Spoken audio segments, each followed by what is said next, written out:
Manuel Fajardo de Caracas, Venezuela para BPI TV. Nosotros, por supuesto, dándole cobertura a todo lo que fue el terremoto en México 7.1 y abordando también el tema que ocurrió hace algunas semanas, un movimiento telúrico acá en Venezuela, donde por supuesto BPI TV estuvo dándole cobertura a toda la zona sismológica por excelencia que es el municipio de Chacao. Pero vamos a conversar con una autoridad en esta materia, que es el profesor Jesús Delgado, quien es coordinador del posgrado de gestión de riesgo de la Universidad Central de Venezuela.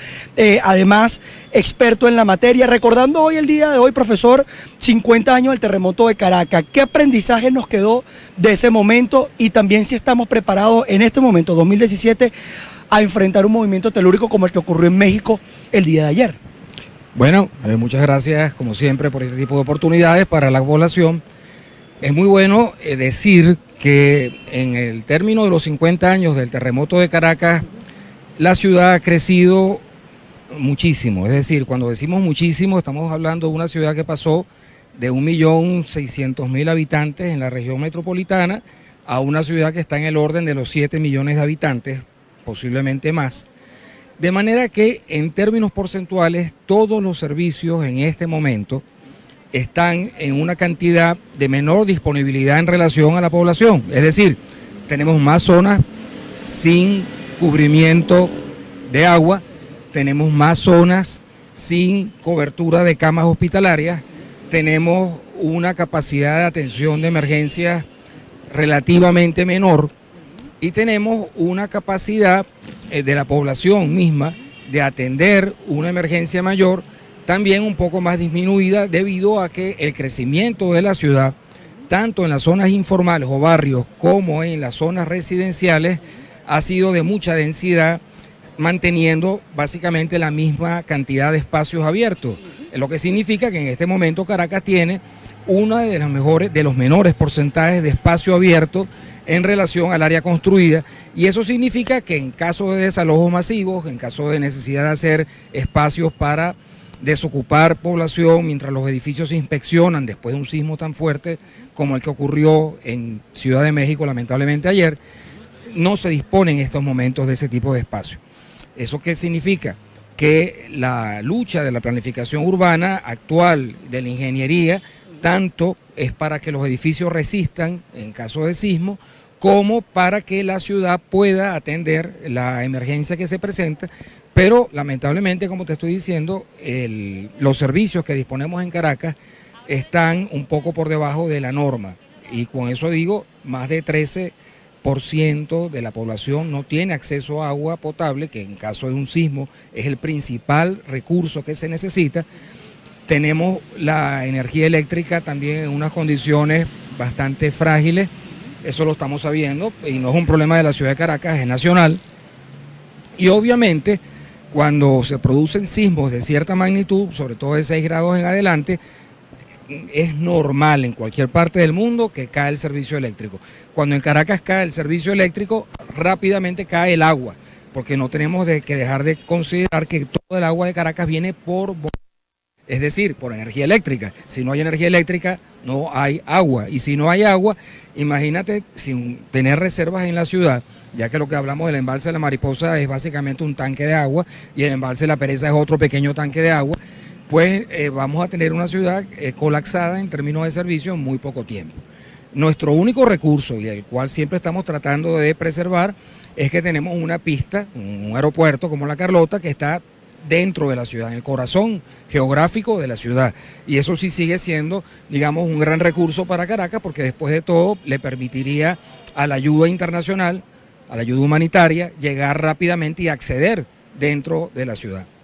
¿Qué está pasando con la naturaleza que está sorprendiendo en algunos lugares con este tipo de movimientos telúricos tan fuertes? En Venezuela, acá en Caracas hubo uno que se sintió hace unas semanas. Ahora, desde su perspectiva como experto en la materia, ¿cómo actúa la población? Un sismo, por supuesto, de 3.1, 3.9, creo que fue que llegó, se sintió acá en Caracas en varias zonas, pero ¿cómo usted vio el comportamiento de la población? Nosotros en una cobertura que hicimos vimos que todo el mundo acá, por lo menos en Chacao, todos estaban en la plaza La Castellana, pero estaban rodeados de edificios. O sea, prácticamente si algún edificio se caía, pudo haber ocurrido un desastre mayor. Entonces, En términos de operatividad de las personas, ¿cómo usted ha visto el comportamiento del venezolano ante situaciones como esta? Bueno, mira, Venezuela tiene una población muy joven. Yo creo que es muy importante decirlo, apenas poco más del 30% de la población vivió el terremoto del año 67. No tenemos lo que llamamos una cultura sísmica, si es el caso de los sismos. Tampoco somos un país acostumbrado a los huracanes, que vemos que es otro fenómeno que se está masificando en términos de su frecuencia, debido al cambio climático posiblemente. Y entonces está claro que la educación ambiental y la educación a la ciudadanía tiene que incrementarse en estos temas, porque es cierto, en este momento se produce un gran terremoto de Caracas y sabemos que buena parte de la población no va a tener la adecuada respuesta. El caso de Chacao es muy particular, por ejemplo. Nosotros estamos aquí en el sitio justamente donde en el terremoto de 1967 se cayeron 4 edificios simultáneamente, pero además de eso, donde la población mayoritaria de este municipio en este momento no vive en el municipio de Chacao. Es decir, es un sitio donde viene la gente a trabajar. Por lo tanto, viene hasta de otras partes del país. Y eso es un desplazamiento diario. Estoy hablando de otras partes del país cercanas, como puede ser Maracay, cercanas como puede ser Valles del Tuy, como puede ser, obviamente, Guarenas, Guatire.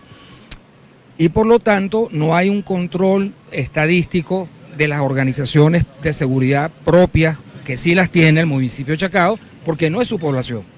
Entonces, ese tipo de situaciones tenemos que entender, estamos en una zona metropolitana, por eso que la planificación metropolitana es tan importante, porque estamos hablando de la zona de mayor sismicidad, no la más vulnerable hoy en día, pero sí la de mayor sismicidad, en donde aproximadamente 70% de la población no vive en el municipio. ¿Cuál sería la más vulnerable, profesor?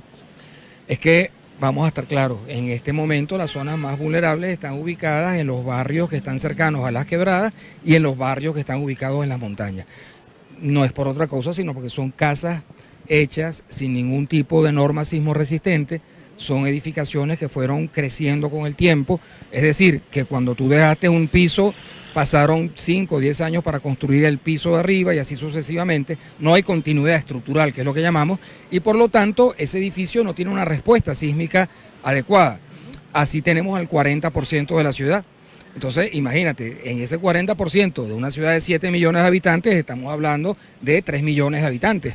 Si 3 millones de habitantes están en unas condiciones habitacionales vulnerables, obviamente no estamos diciendo esta gente va a morir ni nada de eso. No, no, pero son casas que se van a dañar severamente, muchas de ellas, y si eso está mezclado con lluvia, en una época de lluvia, como nos pasó en septiembre cuando se produjo aquel sismo, tú lo debes recordar, en el 2009, pues entonces las condiciones de suelo contribuyen a que se produzcan lo que llamamos riesgos asociados, como los derrumbes, ¿verdad? Como pudiera haber inundaciones por bloqueo de escombros de los ríos y en las quebradas. Entonces tenemos una cantidad de problemas asociados que pueden crear algo que no iba a ser un desastre, convertirlo en un desastre. Usted habla de planificación urbana, profesor. Se han dado distintos levantamientos de desarrollos habitacionales, sean por programas sociales bien percibidos, con buena intención, pero sin la planificación, digamos, que usted está demandando, y que no solamente usted, distintas organizaciones que por supuesto demandan que haya organización por parte del Estado, una política del Estado que permita por supuesto que haya crecimiento de la población, sí, crecimiento de la ciudad, sí, pero organizadamente, para evitar situaciones como esta. ¿Cómo usted ha visto el desarrollo de edificios en Caracas, que ya se ha dicho que está sobrepoblada, que está saturada, y se siguen haciendo edificaciones? Bueno, creo que lo traté de asomar hace un ratito. El porcentaje de espacios abiertos que tiene Caracas en este momento es mínimo en relación a lo que debería haber sido en cualquier ciudad. Tú en una ciudad ubicada en una zona sísmica tiene que tener un porcentaje de espacio abierto equivalente al porcentaje de área construida. ¿Me explico? Si tenemos 1 millón de metros cuadrados de área construida, pues deberíamos tener 1 millón de metros cuadrados de espacio abierto, porque sencillamente, ¿qué es lo que ocurre en un sismo muy fuerte? o edificios se dañan severamente y se pierden, o edificios hay que inspeccionarlos. Y mientras se inspeccionan los edificios, pasan 1, 2, hasta 3 y 4 meses. Mientras tanto, la gente no debe ocupar esos edificios. ¿Y dónde va a estar? Cuando la gente se aleja de sus casas, se produce vandalismo.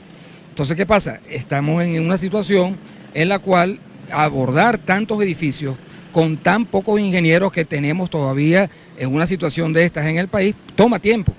Entonces, bueno, más allá de pensar en el momento, en definitiva, el colapso de los espacios, lo que significa la movilidad en la ciudad, está severamente afectada en este momento. Veamos el cuartel de bomberos principal de Caracas, que está en las Fuerzas Armadas, en La Hollada. Ustedes saben lo que cuesta movilizar un vehículo de bomberos, imagínense, en una condición normal, sin tráfico y sin nada. Imagínense en un momento en que tengamos calles colapsadas, cómo sacamos los grandes camiones de bomberos a otras partes de la ciudad.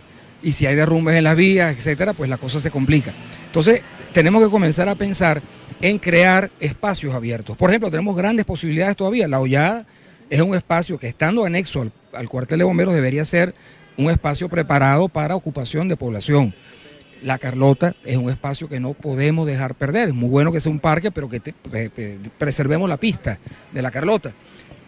Otros parques, como el Parque del Este, las mismas grandes universidades con sus campus universitarios, tienen que ser aprovechados en la planificación urbana, de que esos espacios puedan ser utilizados en un momento dado. Pero eso tiene que ser previsto desde ahora, eso tiene que ser que la gente tiene que saber a dónde dirigirse, porque no es que se puede dirigir a lo loco, como decimos popularmente, sino que eso viene a ser parte de esa capacitación que desde los medios de comunicación tenemos que insistir como un programa permanente.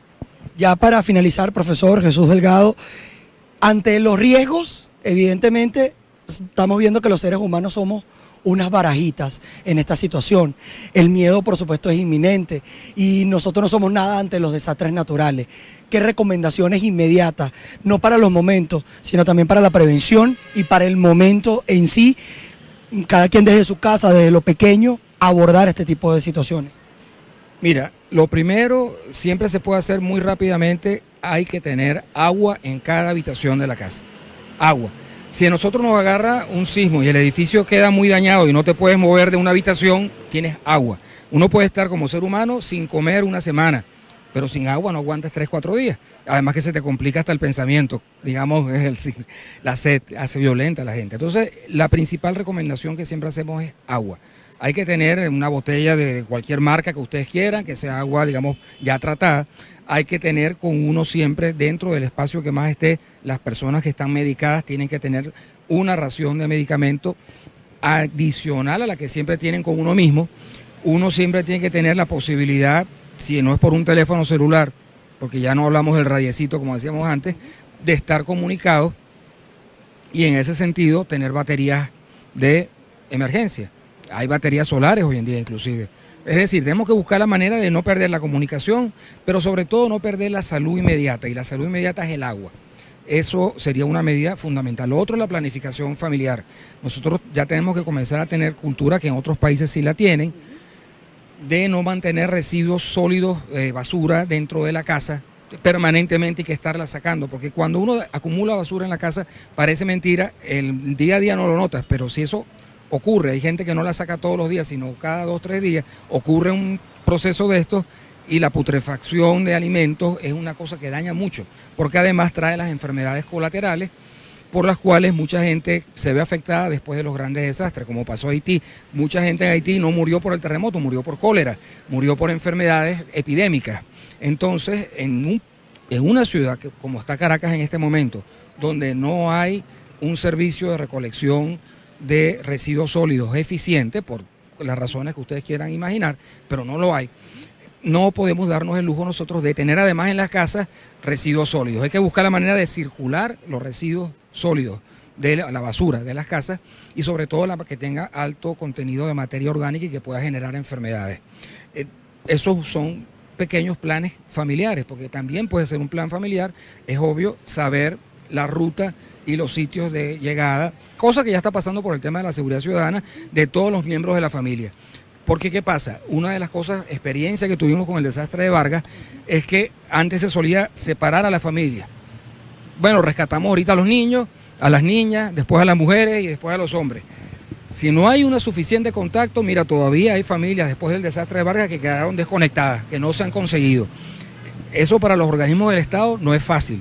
Por lo tanto, hay que tener un pequeño plan familiar y saber, no solamente el miembro principal de la familia, el cabeza de hogar, varios miembros de los núcleos familiares conectados y amistades, dónde es el movimiento de las personas de ese núcleo familiar. De tal manera que si se produce un desastre podamos saber aproximadamente dónde están las personas, a qué hora se estaban moviendo y de qué va su vida, en qué andan. Es una forma de hacerlo, porque además tenemos una situación país en este momento que obliga a los organismos de seguridad a estar pendientes de muchas otras cosas. Yo no estoy, sino que justamente si ocurre un desastre, imagínate tú el nivel de inseguridad en que se convierte el país debido a la escasez de alimentos, a la escasez de comida en general, y eso va a tomar para las autoridades tomar ciertas prioridades. ¿Me explico? Entonces nos toca a la comunidad, nos toca a la sociedad atendernos o autoatendernos por un tiempo. Esas son medidas de planificación y yo insisto siempre, el agua. Por favor, todas las familias debemos tener agua guardada en nuestras habitaciones, no solamente tenerla en la cocina, en la nevera, no, porque si se descuadra la puerta y yo no puedo moverme de mi cuarto y tengo que permanecer allí 2 días o 3 días o 5 días, como pasan en estos movimientos, lo vamos a ver ahora en México, pues insisto, uno puede hacer muchas cosas, pero sin el agua no, perdemos la coordinación. Bueno. Agradecemos al profesor Jesús Delgado, quien es una autoridad en toda la materia de riesgo ambiental, dirige el posgrado de esta misma materia en la Universidad Central de Venezuela. Entre octubre y noviembre debe comenzar la próxima corte del diplomado, del diploma de perfeccionamiento profesional en gestión integral de riesgo en la planificación ambiental, que es el gran esfuerzo que está haciendo la Universidad Central de Venezuela en alianza con algunas alcaldías, entre ellas la Alcaldía Metropolitana de Caracas, para ir capacitando al personal técnico de las alcaldías y a todo quien quiera hacer este tipo de capacitación en un tema que ahorita es definitivamente importante para todas las profesiones. Perfecto, capacitación es lo que se busca y parte de esa búsqueda en la capacitación es la cultura también sísmica ante los desastres naturales, recomendaciones por supuesto, el agua potable, tener las vías de acceso y las comunidades estar interconectadas, también el exhorto por supuesto a la planificación urbana por parte del Estado venezolano para el desarrollo sano, sustentable de la ciudad. Nosotros desde acá nos vamos con nuestro compañero Andrés Fornerino que se encuentra en el Parque Carabobo, que nos tiene más información para BPI TV.